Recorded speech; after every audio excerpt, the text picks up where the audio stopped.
வானொலியில் நீங்கள் கேட்டு மகிழ்ந்த தென்கட்சி கோ சுவாமிநாதன் அவர்களின் இன்று ஒரு தகவல் கதை தொகுப்பினை கேட்கலாம்.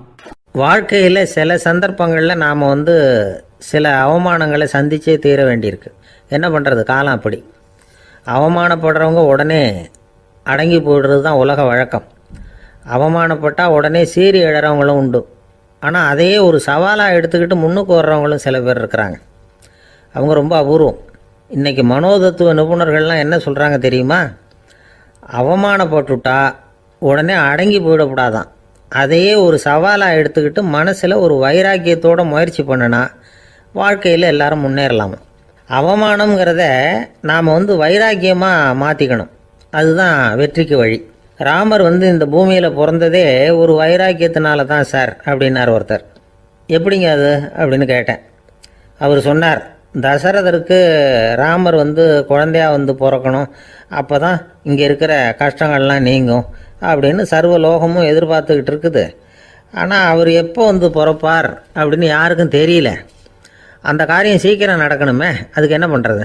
நாரதர் வந்தார் ஒரு நாள் தசரதரை தேடி. தசரதா, உனக்கு ஒரு செய்தி தெரியுமான்னு ஆரம்பித்தார்.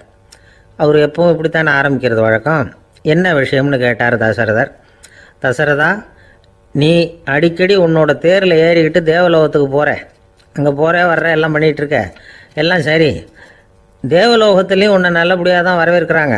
தேவேந்திரன் உன்னை பிரியமாக அழைச்சிக்கிட்டு போய் தன்னுடைய அரியாசனத்திலேயே தனக்கு பக்கத்திலேயே உட்கார வைக்கிறான். நீயும் சந்தோஷமாக உட்காந்து பேசிவிட்டு வந்துடுற.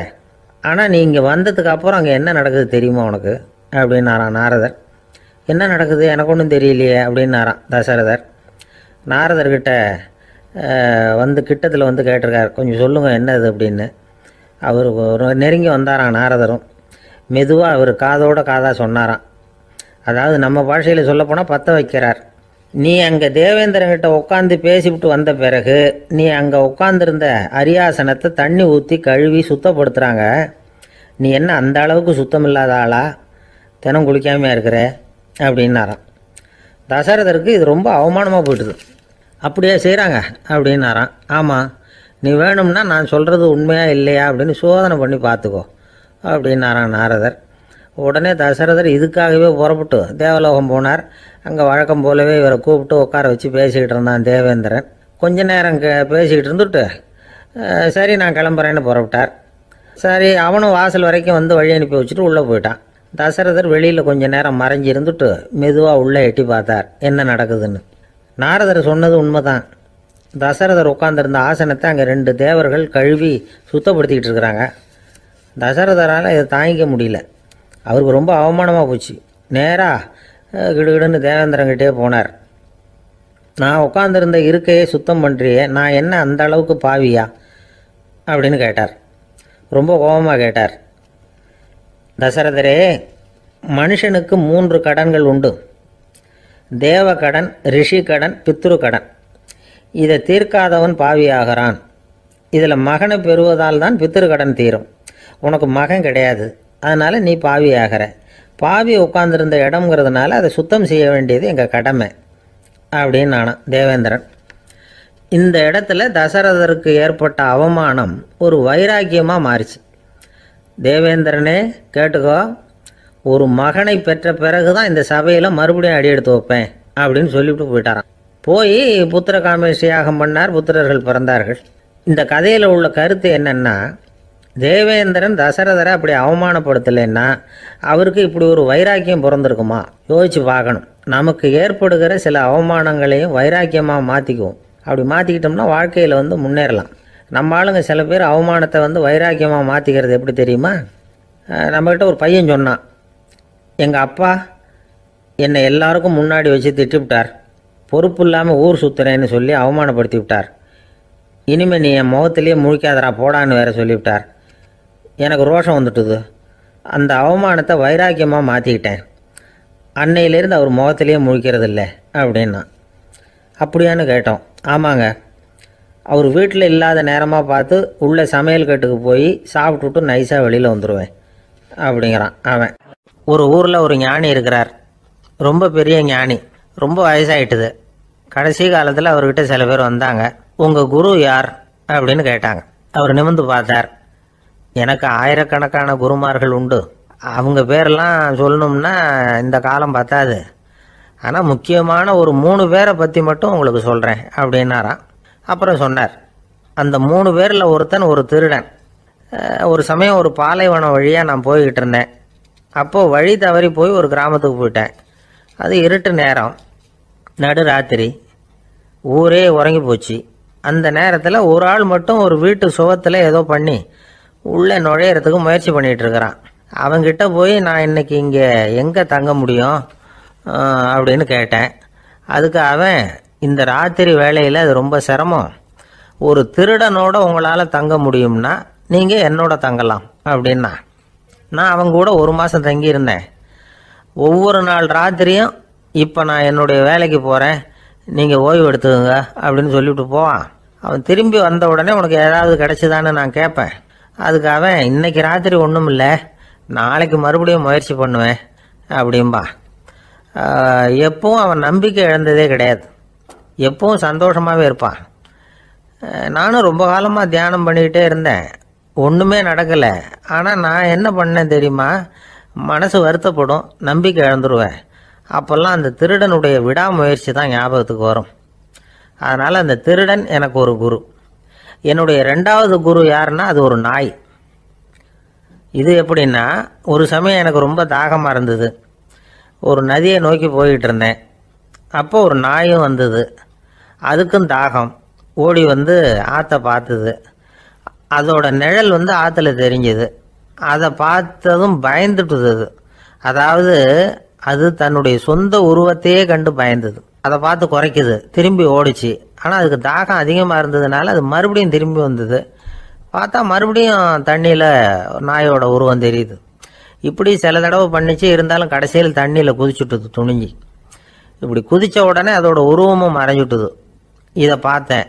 நான் என்ன புரிஞ்சுக்கிட்டேன்னா, எவ்வளவுதான் பயம் இருந்தால் கூட ஒருத்தன் தைரியமாக காரியத்தில் இறங்கணும் அப்படிங்கிறத புரிஞ்சுக்கிட்டேன். இந்த போதனை அந்த நாய்கிட்ட இருந்து எனக்கு கிடைச்சிது. இது ஒன்று. அடுத்தது என்னுடைய 3வது குரு யாருன்னா அது ஒரு சின்ன குழந்தை. நான் ஒரு சமயம் ஒரு நகரத்துக்கு போனேன். அங்கே ஒரு குழந்தை எரிகிற மெழுகுவத்தி ஒன்று எடுத்துக்கிட்டு வந்தது. நான் அந்த குழந்தைய பார்த்து வேடிக்கையாக கேட்டேன், ஏன் பாப்பா இந்த மெழுகுவத்தியை நீயாவே கொளுத்துனியா அப்படின்னு கேட்டேன். ஆமான்னுது அந்த குழந்தை. சரி, இந்த மெழுகுவத்தி முன்னாடி எரியாமல் இருந்தது, இப்போ எரியுது.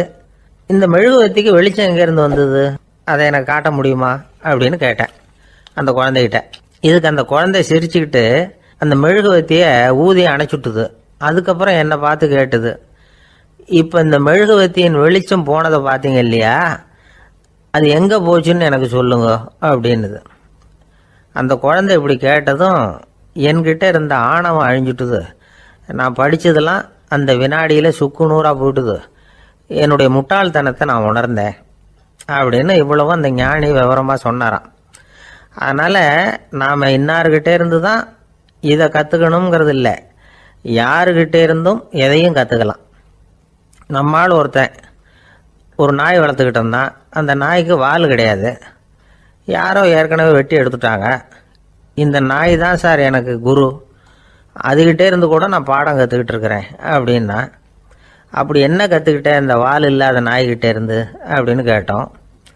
நாம் யாருக்கிட்டையும் வாலாட்டக்கூடாது அப்படிங்கிற பாடத்தை அதுகிட்டே இருந்து தான் நான் கற்றுக்கிட்டேன் அப்படின்னா.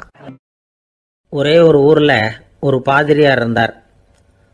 ரொம்ப நாள் சந்தோஷமாக வாழ்ந்தார். ஒரு நாள் அவர் மடத்து சமையல் அறையில் பாத்திரங்களை கழுவி துலக்கி சுத்தப்படுத்திக்கிட்டு இருந்தார். அந்த சமயத்தில் ஒரு தேவதூதன் அவர் முன்னாடி வந்து நின்னான். இவர் நிமிர்ந்து பார்த்தார். ஆண்டவர் என்னை உங்ககிட்ட அனுப்பியிருக்கிறார், பரலோகத்தில் வாசம் செய்யறதுக்கு உங்களுக்கு நேரம் வந்துட்டுது அப்படின்னு அந்த ஆள். ஆண்டவருக்கு என்னோட ஞாபகம் வந்ததுக்கு நன்றி. ஆனாலும் இப்போ இங்கே நீயே பாரு, எவ்வளவு பாண்டங்கள் பாக்கி இருக்கு, இவ்வளவையும் நான் சுத்தப்படுத்த வேண்டியிருக்கு. நான் நன்றி கெட்டவனாக இருக்க விரும்பலை. இந்த பணியை முடிக்கிற வரைக்கும் என்னுடைய பரலோக வாழ்வை தள்ளி வைக்க முடியுமா, நீ என்ன நினைக்கிற அப்படின்னு கேட்டார். தேவதூதன் தனக்கே உரிய விவேகத்தோட அன்போட பாதிரியாரை பார்த்தான். சரி, என்ன செய்யலாம்ங்கிறத அப்புறம் சொல்கிறேன் அப்படின்னு சொல்லிவிட்டு புறப்பட்டு போயிட்டான். ஒரு நாள் அந்த பாதிரியார் தோட்டத்தில் உள்ள களைகளை எல்லாம் ஒரு களை கொத்தியால் கொத்தி களை எடுத்துக்கிட்டு இருக்கிறார். அந்த சமயத்தில் இந்த தேவதூதன் மறுபடியும் அவர் முன்னாடி வந்து நிற்கிறான். பாதிரியார் பார்த்தார், இதை பாரு, இந்த தோட்டம் பூராவும் எவ்வளவு களை மண்டி கிடக்கு, பரலோகம் கொஞ்ச காலம் எனக்காக பொறுத்திருக்கலாம்னு நீ நினைக்கிறியா அப்படின்னு கேட்டார். தேவதூதன் சிரிச்சுக்கிட்டே மறுபடியும் மறைஞ்சிட்டான். மறுபடியும் அவர் களை எடுக்கிறது, தானிய களஞ்சியத்துக்கு வர்ணம் பூசுறது, இப்படிப்பட்ட வேலைகளில் ஈடுபட்டிருக்கார். இன்னொரு நாள் ஒரு மருத்துவமனையில் நோயாளிகளை கவனிச்சுக்கிட்டு ரொம்ப தீவிரமாக இருக்கிறார் அந்த பாதிரியார். ஒரு நோயாளியோட தாகத்துக்கு தண்ணீர் கொடுத்துட்டு நிமிர்ந்து பார்க்குறப்போ தேவதூதன் மறுபடியும் அவர் முன்னாடி வந்து நிற்கிறான். இந்த தடவை பாதிரியார் தன்னலமற்றவராக பேரன்பை காட்டக்கூடிய வகையில் தன்னுடைய 2 கைகளையும் உயர்த்தியபடி தேவதூதனின் கவனத்தை வந்து பிணியால் வாடக்கூடிய நோயாளிகளின் பக்கம் திருப்பினாராம். தேவதூதன் ஒன்றும் சொல்லலை, மறைஞ்சிட்டான். அன்னைக்கு சாயந்தரம் பாதிரியார் வந்து மடத்தில் உள்ள தன்னுடைய அறைக்கு போய் இளைப்பாறினார். யோசித்து பார்த்தார்.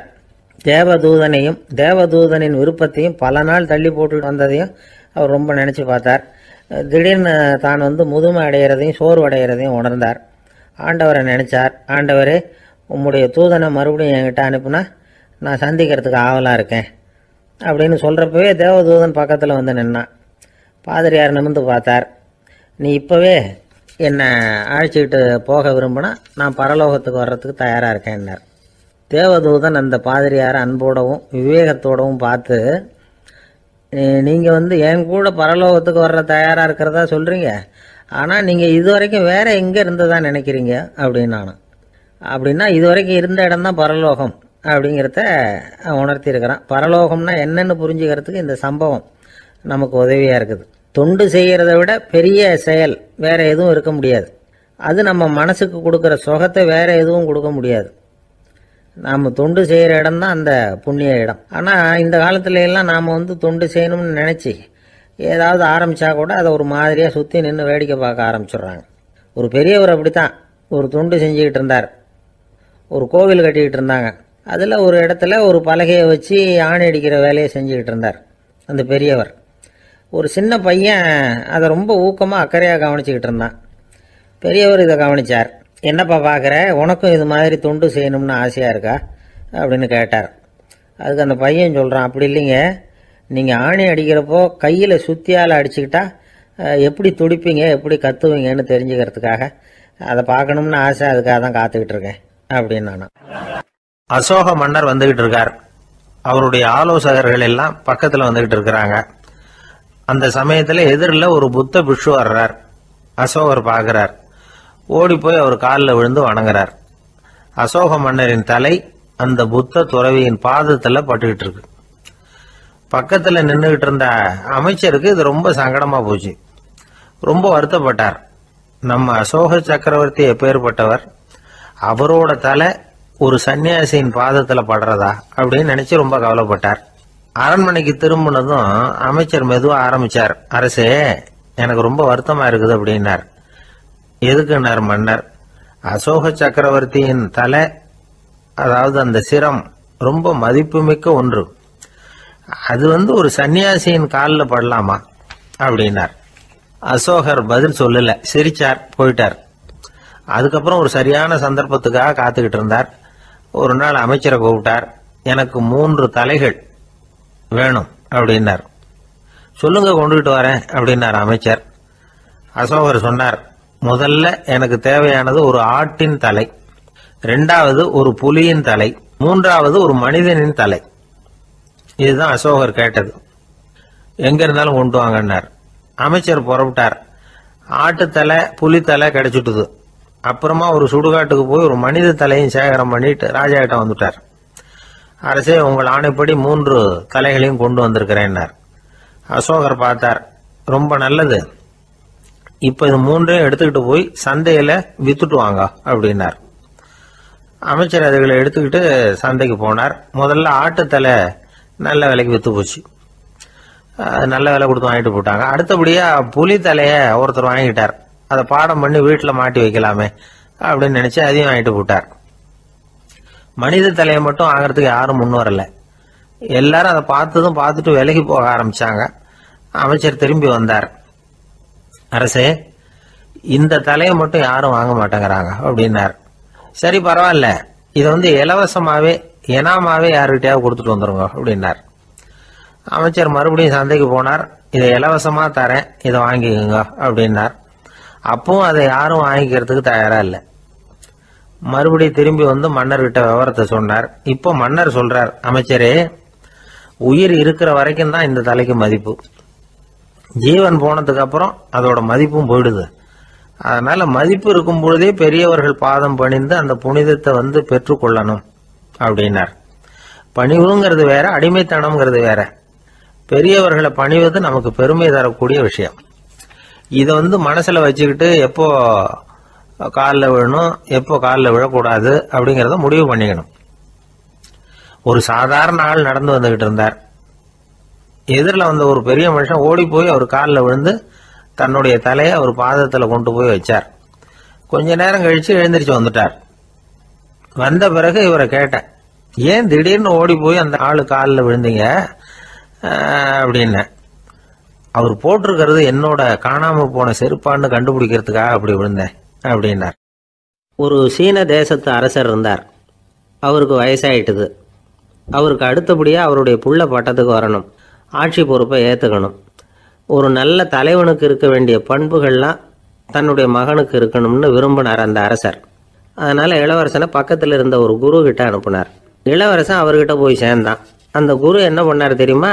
இவனை பார்த்து சொன்னார், இதை பாருப்பா, நீ என்ன பண்ணுற, இப்போவே பக்கத்தில் இருக்கிற காட்டுக்கு போ, நடுக்காட்டில் போய் ஒரு இடத்துல உட்காந்துக்கோ. அங்கே என்னென்ன சத்தம்லாம் உன் காதில் விழுதுன்னு கவனித்து கேளு. உன் காதில் விழுந்த ஓசைகள் என்னென்னங்கிறத என்கிட்ட சொல்லு, அதுதான் எனக்கு தெரியணும், உனக்கு வேலையும் அதுதான் அப்படின்னு சொல்லி அனுப்பி வச்சுட்டார். இளவரசன் காட்டுக்கு போனான். குரு சொன்னபடியே ஒரு இடத்துல உட்காந்து கவனித்து கேட்டான். அதுக்கப்புறம் குருக்கிட்ட திரும்பி வந்தான். என்னென்ன சத்தம்லாம் கேட்ட அப்படின்னு கேட்டார் குரு. குருவே, காட்டில் நான் பறவைகள் சத்தம்லாம் கேட்டேன், மிருகங்களின் ஓசையையும் கேட்டேன், இதை தவிர இடி மின்னல் மழை இதுகளோட சத்தத்தையும் கேட்டேன் அப்படின்னா. குரு யோசனை பண்ணார், நீ இன்னமும் சரியாக கேட்கல, அதனால் மறுபடியும் காட்டுக்கு போ, கொஞ்ச நாள் தங்கியிருந்து கேட்டுட்டு வா அப்படின்னார். இளவரசனுக்கு ஒன்றும் புரியல. இருந்தாலும் குருவின் கட்டளையாச்சே, மறுக்க முடியுமா? உடனே அவன் மறுபடியும் காட்டுக்கு போனான். ஒரு இடத்துல உட்காந்தான். கொஞ்ச நேரம் உன்னிப்பாக கவனித்து கேட்டான். சில நாள் கழித்து குருக்கிட்ட திரும்பி வந்தான். குருவே, இந்த தடவை சில துல்லியமான சத்தங்களை எல்லாம் கேட்டான். தேனி பறக்கிற சத்தம், நீரோடையின் மெல்லிய ஓசை, இதெல்லாம் கேட்டேன்னா. குரு சிரிச்சார். நீ மறுபடியும் காட்டுக்கு போ, இன்னும் சில நாள் அங்கே இரு, முழுமையாக கவனமாக கேட்டுக்கிட்டு வா அப்படின்னு சொல்லி அனுப்பி வச்சுட்டார். இளவரசனுக்கு குழப்பம் அதிகமாயிட்டுது. ஒன்றுமே புரியல. மறுபடியும் காட்டுக்கு போனான். மௌனமாக ஒரு இடத்துல உட்காந்துட்டான். அப்படியே தியானத்தில் ஆழ்ந்துட்டான். சில நாளில் அவனுக்கு இதுவரை கேட்காத ஓசைகள்லாம் கேட்க ஆரம்பிச்சிட்டுது. இதைத்தான் நான் கேட்கணும்னு என்னுடைய குரு எதிர்பார்த்துருக்கிறாருங்கிறத புரிஞ்சுக்கிட்டான். உடனே குரு கிட்ட ஓடனான். குருவே, இந்த தடவை காதுகளுக்கு கேட்க முடியாத சில ஓசைகளை கூட என்னால் உணர முடிஞ்சுது. பூ மலருகிற ஓசை, சூரியனால் பூமி சூடாகிறப்போ எழுகிற ஓசை, காலை பனித்துளி இந்த புல்லுலாம் குடிக்கிற ஓசை, இது எல்லாம் என்னால் நல்லா கேட்க முடிஞ்சுது அப்படின்னா. குருவுக்கு இப்போ தான் திருப்தி ஏற்பட்டு தான் இளவரசனை பார்த்து சொன்னார், இதை பாருப்பா, இப்போ தான் நாட்டை ஆளுகிற தகுதி உனக்கு வந்திருக்குது அப்படின்னு சொல்லி அதுக்கு விளக்கமும் கொடுத்தாராம். எந்த அரசன் தன்னுடைய மக்களின் எதையும் பேசுகிற மௌன மொழியை, மௌன வார்த்தைகளை கேட்குறானோ அவன்தான் ஆள தகுதி உள்ளவன். எந்த அரசன் தன்னுடைய மக்களின் உணர்ச்சிகளை உண்மையாக உணர்றானோ அவன்தான் முதன்மையான அரசன். போலி வார்த்தைகளை மட்டும் கேட்டுட்டு பல மௌன ராகங்களை காதில் வாங்கிக்காதவன் அரசனே இல்லை. எந்த நாட்டில் எப்போ ஒரு அரசன் தன்னுடைய மக்களின் உணர்ச்சிகளை கேட்க மறுக்கிறானோ அன்னையிலேருந்தே அந்த நாடு அழிய தொடங்குது அப்படின்னு அர்த்தம். இதுதான் அந்த குரு இளவரசனுக்கு போதிச்சது. வாயால் பேசுறத மட்டும் கேட்டு ஏமாறக்கூடாது, உணர்ச்சிகளையும் கேட்கறதுல தான் மனப்பக்குவம் உண்டாகும். மக்கள் உணர்ச்சிகளை புரிந்து கொள்ளாத அரசர்கள் நீடிச்சிருக்க முடியாது. அது மாதிரி நாடுகளில் அடிக்கடி குழப்பம் தான் உண்டாகும். அப்படி இருந்தால் அடிக்கடி ஆட்சி மாறிக்கிட்டு இருக்கும். அப்படிப்பட்ட ஒரு தேசம், அங்கே ஒரு சிறைச்சாலையில் 3 கைதிகள் பேசிக்கிட்டு இருந்தாங்க. ஒருத்தன் சொன்னான், நான் இந்த நாட்டு ராஜாவை எதிர்த்து பேசிக்கிட்டு இருந்தேன், அதனால் என்னை பிடிச்சி கொண்டாந்து இங்கே போட்டுட்டாங்க அப்படின்னா ஒருத்தன். இன்னொருத்தன் சொன்னான், நான் இந்த நாட்டு ராஜாவை ஆதரித்து பேசிக்கிட்டு இருந்தேன், அதனால் என்னை பிடிச்சி கொண்டாந்து இங்கே தள்ளிவிட்டாங்க அப்படின்னா. அது சரி, நீ என்ன தப்பு பண்ண அப்படின்னு சொல்லி 3வது ஆளை பார்த்து இவங்க கேட்டாங்க. அதுக்கு அந்த ஆள் சொல்கிறான், நான் தான் இந்த நாட்டு ராஜா அப்படின்னா.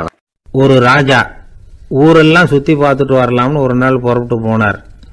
ஒரு இடத்துல தறி நெசவு வேலை ரொம்ப மும்முரமாக நடந்துகிட்டு இருந்தது. ஒரு பெரியவர் தறியால் நெசவு வேலை செஞ்சுக்கிட்டு இருந்தார்.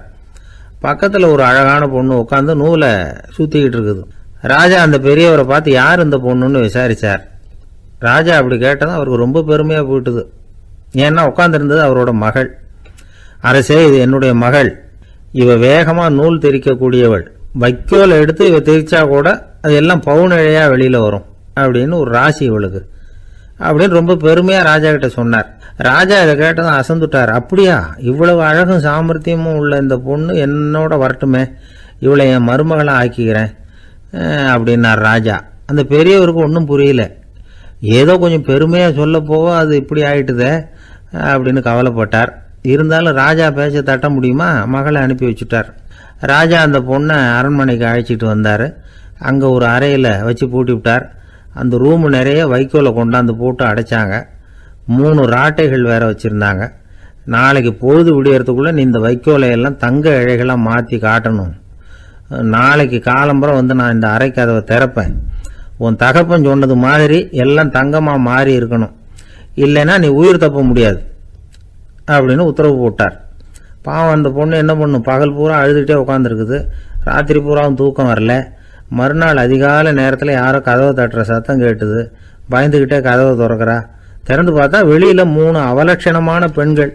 ஒருத்திக்கு வந்து கால் அகலமாக முறை மாதிரி இருக்கு, இன்னொருத்திக்கு கட்டை விரல் கரண்டி மாதிரி பெருசாக இருக்குது, 3வது பொண்ணுக்கு உதடு தடிச்சு ரப்பர் மாதிரி தொங்கிக்கிட்டு இருக்கு. யார் நீங்கள், உங்களுக்கு என்ன வேணும் அப்படின்னு கேட்குது இந்த பொண்ணு. நாங்கள் உங்களுக்கு உதவி செய்யறதுக்கு தான் வந்திருக்கிறோம் அப்படின்னு சொல்லி உள்ளே வந்தாங்க. உட்காந்தாங்க. கொஞ்ச நேரத்துக்குள்ளே உள்ளே இருந்த வைக்கோலையெல்லாம் தங்க இழைகளாக மாற்றி கொடுத்துட்டு போயிட்டாங்க. காலையில் ராஜா வந்தார், பார்த்தார். ஆகா பேஷுனார். இன்னும் கொஞ்சம் வைக்கோலை கொண்டாந்து அந்த ரூமில் போட சொன்னார். இந்த வைக்கோலையும் இன்னைக்கு தங்கமாக மாற்றி விடு, நாளைக்கு மறுநாள் உனக்கும் இளவரசனுக்கும் கல்யாணம்னு சொல்லிவிட்டார். இன்னைக்கு ராத்திரி அந்த 3 பொண்ணுங்களும் வந்தாங்க. வைக்கோலை பொண்ணு இழைகளாக மாற்றினாங்க, புறப்பட்டாங்க. இந்த பொண்ணு அவங்க காலில் விழுந்து வணங்கினா. என் உசுரை காப்பாற்றினீங்க, உங்களுக்கு நான் என்ன கைமாறு செய்ய போகிறேன் அப்படின்னா. பயப்படாத, நீ விரும்பினா எங்களுக்கு ஒரு உதவி செய்யலாம். உன்னுடைய கல்யாணத்துக்கு நாங்கள் 3 பேரும் வரோம். நீ எங்களை வந்து வரவேற்று ராஜாக்கிட்டையும் இளவரசர்கிட்டையும் நாங்கள் வந்து உன்னோட பெரியப்பா பொண்ணுங்கன்னு சொல்லி அறிமுகப்படுத்தி வை, நாங்கள் விருந்து சாப்பிட்டுட்டு போயிடுறோம் அப்படின்னாங்க. ரொம்பவும் சந்தோஷமாக சரின்னு ஒத்துக்கிட்டா. கல்யாண நாள் வந்தது. கல்யாணம் ரொம்ப கோலாகலமாக நடந்துக்கிட்டு இருக்கு. எல்லா தேசத்து ராஜா ராணிகளும் வந்துக்கிட்டு இருக்கிறாங்க. அந்த 3 அவலட்சணமான பொண்ணுங்களும் வந்து சேர்ந்தாங்க. யார் இவங்கன்னு கேட்டார் ராஜா. என் பெரியப்பா பொண்ணுங்க அப்படின்னா அந்த பொண்ணு. காலும் உதடும் கட்டை விரலும் ஏன் இப்படி உங்களுக்கு அவலட்சணம் ஆயிட்டுது அப்படின்னு கேட்டார். அதுக்கு அந்த பொண்ணுங்க பதில் சொன்னாங்க. என்ன செய்யறது, ஓயாமல் வைக்கோலை நூற்று ஒருத்தியோட கட்டை விரல் அப்படி கரண்டி மாதிரி ஆயிட்டுது. நாக்கில் தொட்டு தொட்டு திரிச்சதுனால ஒருத்தியோட உதடு அப்படி ஆயிட்டுது. காலால் கட்டையை அழுத்தி அழுத்தி தறி போட்டதுனால இன்னொருத்தையோட கால் அப்படி ஆயிட்டுது. உங்கள் மருமகளாக வந்திருக்கிற இந்த பொண்ணு அந்த 3ஐயுமே செய்ய தெரிஞ்சவ தான். என்ன ஆக போதோ இன்னும் கொஞ்ச நாளில் அப்படின்னாங்க. அவ்வளவுதான். ராஜா பயந்துட்டார். அம்மா, இன்னையிலேருந்து நீ இளவரசனின் மனைவி. நீ எப்பவும் அழகாக இருக்கணும். அதனால் நீ இனிமேல் வைக்கோலை திரிக்கவே கூடாது அப்படின்னு உத்தரவு போட்டார். அவளை இக்கட்டான சூழ்நிலையிலிருந்து காப்பாற்றின அந்த 3 பொண்ணுங்களும் சந்தோஷமாக திரும்பி போயிட்டாங்களாம். சுவாமி சின்மயானந்தர் இந்த கதையை சொல்லியிருக்கிறார். தன்னலம் மறந்து சுயலாபத்தை வந்து தியாகம் செய்கிறது வைக்கோல்ல இருந்து தங்க இழையை நூக்கிறது மாதிரி அப்படிங்கிறார் அவர். அது இருக்கட்டும், இப்போ நம்ம கதைக்கு வருவோம். ஒரு ராஜா தன்னோட மகனுக்கு சுயவரம் நடத்தினார். எல்லா தேசத்தில இருந்தும் ராஜகுமாரர்கள் வந்திருந்தாங்க. ராஜகுமாரியை கல்யாணம் பண்ணிக்கலாம்ங்கிற ஆசையில் சுயம்பர மண்டபத்திலிருந்து எல்லா ராஜகுமாரர்களும் அலறி அடிச்சுக்கிட்டு வெளியில் ஓடி வந்துகிட்டு இருக்கிறாங்களாம். ஏன் அப்படி எல்லாரும் மிரண்டு போய் ஓடி வர்றாங்கன்னு கேட்டார் ஒருத்தர். அதுக்கு இன்னொருத்தர் விவரம் சொன்னார். ராஜகுமாரியை இன்னைக்கு தான் அவங்க நேரில் பார்த்தாங்களாம், அதுதான் அப்படி ஓடி வந்துகிட்டு இருக்கிறாங்க அப்படின்னார். அமெரிக்க ஜனாதிபதி ஆப்ரஹாம் லிங்கன் ஒரு நாள் தன்னோட கோச்சு வண்டியில் தலைநகரான வாஷிங்டனுக்கு போயிட்டு இருக்கிறார். கோச்சு வண்டி ஒரு சாலையில் போயிட்டு இருக்கு. அந்த சாலைக்கு ஒரு பக்கத்தில் பயங்கரமான சதுப்பு நிலம். சதுப்பு நிலம்னா அது புதைகுழி, புதை மணல்ங்கிறோம்ல, அது மாதிரி. அந்த சதுப்பு நிலத்தில் யாராவது மாட்டிக்கிட்டா அவ்வளவுதான், ஆளை கொஞ்சம் கொஞ்சமாக உள்ள அமுக்கிவிடும். தப்பிச்சு கரையிறது கஷ்டம். அப்படிப்பட்ட நிலம் அது. ஆப்ரஹாம் லிங்கன் ஏதோ ஒரு முக்கியமான அரசாங்க வேலையாக போயிட்டு திரும்பி வந்துகிட்டு இருக்கிறார். அதனால் அந்த சமயத்தில் அவர் விலை வசந்த ஆடைகளை அணிஞ்சிருக்கிறார். அப்படி அவர் அந்த கோச்சு வண்டியில் வந்துக்கிட்டு இருக்கிறாரு. அந்த சமயத்தில் ஒரு காட்சி அவர் கண்ணில் பட்டுட்டுது. என்ன தெரியுமா? ரோட்டுக்கு பக்கத்தில் இருந்த சதுப்பு நிலத்தில் ஒரு இளம் பன்றி குட்டி சிக்கிக்கிட்டு தவிச்சிக்கிட்டு இருக்குது. பரிதாபமாக கத்திக்கிட்டு இருக்குது. அதை பார்த்தார் லிங்கன். அவருக்கு என்ன மாதிரி ஆயிட்டுது. உடனே வண்டியை நிறுத்த சொன்னார். கீழே இறங்கினார். தன்னோட விலை வசந்த ஆடைகளை பற்றி லட்சியம் பண்ணவே இல்லை. தனக்கே ஆபத்து வரலாம்ங்கிறத பற்றியும் கவலைப்படலை. தான் ஒரு குடியரசுத் தலைவருங்கிறத பற்றியும் அவர் நினச்சி பார்க்கல. நேராக அந்த சதுப்பு நிலம் பக்கமாக போனார். அந்த சேத்துல இறங்கி பன்றிக்குட்டியை காப்பாற்றி கரைக்கு கொண்டுட்டு வந்து சேர்த்துட்டார். அதுக்கப்புறம் நிம்மதியாக கோச்சு வண்டியில் ஏறி வெள்ள மாளிகைக்கு வந்து சேர்ந்தார். ட்ரெஸ்ஸு உடம்பு பூரா சேரு சகதி. பார்க்குறவங்களுக்கெல்லாம் ஆச்சரியமாக போச்சு. அவங்களுக்கு ஒன்றும் புரியல. இவர் நேராக ட்ரெஸ்ஸு மாற்றிக்கிறதுக்காக போனார். கோச்சு வண்டி ஓட்டிகிட்டு வந்தவங்கிட்ட போய் எல்லாரும் கேட்டாங்க என்ன ஆச்சு அப்படின்னு. அவர் வர்ற வழியில் நடந்த விவரத்தை சொன்னார். ஆப்ரஹாம் லிங்கனுடைய இந்த இறக்க குணத்தை எல்லாரும் பாராட்டினாங்களாம், புகழ்ந்தாங்களாம். ஆனால் இதுக்கு லிங்கன் என்ன பதில் சொன்னார் தெரியுமா? தயவு பண்ணி இந்த புகழ்ச்சியான பேச்சையெல்லாம் ஒதுக்குங்க, அதெல்லாம் வேணாம். அந்த சின்ன பிராணி சகதியில் மாட்டிக்கிட்டு துடிச்சிக்கிட்டு இருந்தது. அதை பார்த்தேன். உடனே என்னுடைய இதயத்தில் ஒரு முள்ளு தைச்சது மாதிரி ஒரு உணர்வு. அந்த முள்ளை பிடுங்கி எறிஞ்சேன், அவ்வளவுதான். உண்மையில் அந்த பிராணிக்கு நான் உதவினேங்கிறத விட எனக்கு ஏற்பட்ட இன்னலை போக்கிக்கிட்டேன் அப்படிங்கிறது தான் உண்மை. அதுதான் பொருத்தம். அப்படி இருக்கிறப்போ இதில் புகழறதுக்கு என்ன இருக்குது அப்படின்னாரு ஆப்ரஹாம் லிங்கன். எவ்வளவு யதார்த்தமான வார்த்தைகள் பாருங்க. இந்த காலத்தில் நம்மளையும் பல பேர் அப்படி உண்டு. நீச்சல் தெரியாத ஒரு ஆள் தண்ணியில் இறங்கிட்டான். தண்ணி ஆழம்ங்கிறது அப்புறமா தான் தெரிஞ்சுது. தத்தளிக்க ஆரம்பிச்சுட்டான். வாழ்னு கத்துறான். கரையில் நின்றுட்டு இருந்த ஒருத்தர் இதை பார்த்தார். உடனே அவருக்கு இதயத்தில் முள்ளு தைச்சது மாதிரி ஒரு உணர்வு. உடனே குபீர்னு தண்ணியில் பாஞ்சார். அவரை காப்பாற்றி கரைக்கு கொண்டுட்டு வந்து சேர்த்தார். இதை பார்த்துக்கிட்டு இருந்த இன்னொருத்தர் காப்பாற்றின அந்த ஆளை பாராட்டி புகழ்ந்தார். என்ன புகழாதீங்க சார் அப்படின்னார் அவர். ஏன்னு கேட்டார் இவர். நான் அந்த ஆளை ஏன் காப்பாற்றினேன் தெரியுமா? அவன் நேற்றுக்கு என்கிட்ட 300 ரூபா கடன் வாங்கியிருக்கிறான். இவன் தண்ணியில் போட்டான்னா நான் கொடுத்த கடனும் தண்ணியில் போடும். அதனால தான் விழுந்து காப்பாற்றினேன் அப்படின்னா அந்த ஆள். அந்த காலத்தில் அண்ணாமலை ரெட்டியார்னு ஒருத்தர் இருந்தார். அவர் வெங்கனூர் அப்படிங்கிற கிராமத்தில் இருந்தார். அங்கேருந்து விருத்தாசலம் கோவிலுக்கு தவறாமல் போயிட்டு வந்துக்கிட்டு இருந்தார். இடையில வெள்ளாறு. அதில் ஒரு சமயம் வெள்ளம் வந்துட்டுது. இவரால் போக முடியல. அதோட விளைவு வெங்கனூர்லேயே ஒரு கோவில் கட்டணும் அப்படின்னு முடிவு பண்ணார், சிவாலயம். அந்த சமயத்தில் வடநாட்டில் பஞ்சம். அதனால் அங்கே இருந்த பல சிற்பிகள் தென்னாட்டை நோக்கி வர ஆரம்பித்தாங்க. அவங்க வெங்கனூர் வழியாக வர்றது தெரிஞ்சதும் இவர் போய் பார்த்தார். இங்கே ஒரு கோவில் கட்டணும், அதுக்கு நீங்கள் உதவணும்னார். பஞ்ச காலத்தில் இப்படி ஒரு வாய்ப்பு கிடைச்சதில் அவங்களுக்கும் ரொம்ப மகிழ்ச்சி. உற்சாகத்தோடு ஒத்துக்கிட்டாங்க. ஆலய திருப்பணி ஆரம்பமாச்சு. அவங்களுக்கு வேண்டிய எல்லா வசதிகளையும் இவர் செஞ்சு கொடுத்தார். அவங்களுக்கு எந்த குறையும் இல்லாமல் பார்த்துக்கிட்டார். அது மட்டும் இல்லை, ஒவ்வொரு நாளும் அங்கே வருவார். உங்களுக்கு என்ன வேணும் எது வேணும்னு கேட்பார். ஏதாவது குறை இருந்தால் சொல்லுவாங்க, உடனே தீர்த்து வைப்பார். இவரும் கேட்பார், எந்த குறையாக இருந்தாலும் என்கிட்ட சொல்லுங்க அப்படின்னு சொல்லுவார். அதை தவிர இவராகவே கவனிச்சும் அவங்களுக்கு என்னென்ன தேவைங்கிறத கண்டுபிடிச்சி அதையெல்லாம் கொடுத்துக்கிட்டு இருப்பார். என்ன தேவைன்னாலும் அதை நிறைவேற்றி வச்சுருவார். அந்த சிற்பிகளின் தலைவன் ஒருத்தன், அந்த ஆளுக்கு வெத்தலை பாக்கு போடுறது பழக்கம். இதை தெரிஞ்சுக்கிட்டு அதுக்காகவே ஒரு ஆளை ஏற்பாடு பண்ணார். வேணுங்கிறப்போலாம் நீ வெத்தலை சிவல் மடித்து கொடுக்க வேண்டியது உன் வேலை அப்படின்னு ஒருத்தனை ஏற்பாடு பண்ணிட்டார். இப்படியெல்லாம் செஞ்சதும் அவங்களுக்கும் ரொம்ப உற்சாகம். ரொம்ப பொறுப்பாக சிற்ப வேலைகளை செஞ்சுக்கிட்டு இருக்கிறாங்க. ஒரு நாள் என்னாச்சு தெரியுமா? அந்த சிற்பிகளின் தலைவன் ரொம்ப நுணுக்கமாக ஒரு வேலையை செஞ்சுக்கிட்டு இருக்கிறான். சாரம் போட்டு அது மேலே படுத்துக்கிட்டு அண்ணாந்து பார்த்து உச்சியில் நுணுக்கமான சிற்பங்களை உருவாக்கிக்கிட்டு இருக்கான். சிற்பியின் கவனம் செதறப்படாதுங்கிறதுனால இவர் மெதுவாக சத்தம் போடாமல் கிட்ட போய் நின்று அதை கவனிச்சுக்கிட்டு இருக்கிறார். அந்த சிற்பி வழக்கம் போல் வெத்தலை பாக்குக்காக இடது கையை கீழே நீட்டினான்.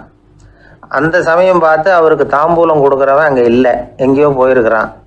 அண்ணாமலை ரெட்டியார் என்ன பண்ணார் தெரியுமா? தனக்காக கொடுக்கப்பட்ட தாம்பூலத்தை வாங்கி சிற்பியின் கையில் கொடுக்குறார். அவன் வாங்கி போட்டுக்கிட்டான். இது என்ன இன்னைக்கு வெத்தலை சீவல் வேற மாதிரி இருக்குது, வாசனை தாம்பூலமாக இருக்குது அப்படின்னு யோசனை பண்ணிட்டு கீழே திரும்பி பார்க்குறார். பார்த்தா ரெட்டியார் மறுபடியும் சிற்பி கை நீட்டும் பொழுது கொடுக்கறதுக்காக தாம்பூலத்தை மடித்து வாங்கி வச்சுக்கிட்டு தயாராக நிற்கிறார். சிற்பிக்கு அதிர்ச்சி. உடனே பொத்துன்னு கீழே குதிச்சான். ஐயா, என்ன இது நீங்களா அப்படின்னா.